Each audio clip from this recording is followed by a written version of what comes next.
thanks for being here today. My pleasure. Thanks for taking the time for this interview. So before we dive into the questions related to your presentation, if you can give me more information about your background and your area of expertise. Okay, great. So my name is Kurt Muehmel. I'm the Vice President for Sales and Partnerships for the EMEA region at Dataiku.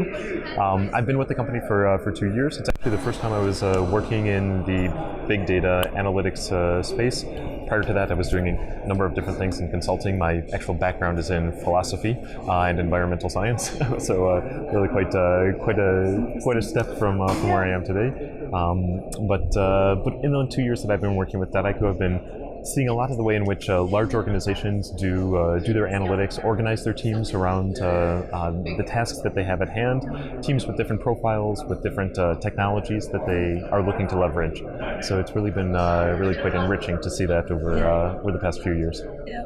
So quite an interesting combination of experience. Today you actually gave a presentation from aggregation to orchestration, or how to become a large-scale data innovator.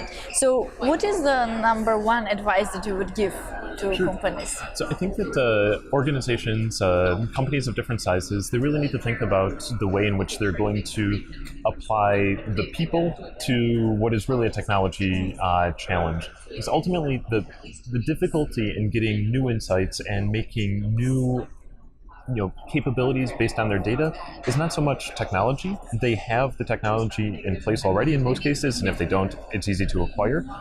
The real challenge is thinking as an organization, how are we going to organize ourselves so that we can do this at scale? So this is actually more of building a sustainable data culture, or yeah, practice. Very much. It's more. So how they should approach this? Well, what they should do is they should think about what are the resources internally that we have already. Do we have data science capabilities? Do we have data engineering capabilities? What do we have to say? Where do we need to go in terms of capabilities? And then there's the question of, do we need to then hire new people, or perhaps retrain existing people to put those capabilities in place? And then importantly, there's the question of how do we then get these organizations structured in such a way so that these teams can come together in a flexible and agile way to be able to develop results that are going to have meaningful business impact. So what are the biggest challenges here? So always there's going to be just the, let's say, institutional inertia where it's difficult to change. I think that there's also been some difficulty with getting initial proof of value from a new organizational structure, proof of value of a new technology to get that into place. So those challenges are quite common, and so it takes some investment and some willingness to try new approaches that companies should not be afraid of. They should be willing to take a little bit of risk, measured risk, to be able to explore new ways of working. Do you have maybe some examples of companies that are doing this successfully? Yeah, sure. One of our largest clients is one of the world's largest pharmaceutical companies, and they started exploring different ways to do their analytics.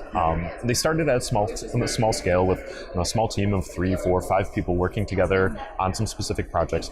They proved that had value for the company, and based on that initial proof, they gradually added on new team members, started tackling new problems, started integrating new data sources. So it wasn't that there was a overnight transition. There was really a building on what they had accomplished early on, capitalizing on that initial success, getting buy-in from the executives that would need to sponsor that investment, and building from there. So it takes the vision and the courage to get started, the willingness to be able to change the way in which they're working if it's justified, and then if you have those two elements aligned, you're probably off to a good start. And once you then do find the organizational structure which makes sense for you, probably it's going to be able to be scaled out and put in place relatively quickly. So what can we expect in the next 12 to 18 months? Well, I think that we're seeing a lot of companies across different sectors really starting to take these questions seriously for the first time. Of course, there's the digital native companies, the Facebooks, the Googles. They've been doing this. They've been doing this since their inception. But then there's the remaining 90% of the economy that is realizing that even those companies may be stepping on their business model sooner rather than later. if it's not the giants, then someone else with a similar mindset. So there's really a sense of urgency over the last few months, and over the past 12 months. So I think over the next 12 to 18 months, we can reasonably expect that there's that sense of urgency is going to continue.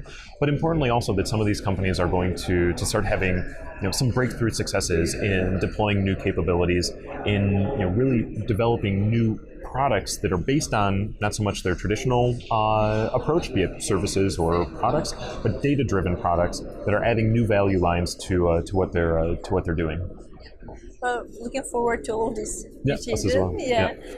Thank you so much again. Thank you as well for being here, for sharing your insight, and hope you enjoyed the event. Yeah, it's been great. Thank you so much for the organization. It's been a true pleasure.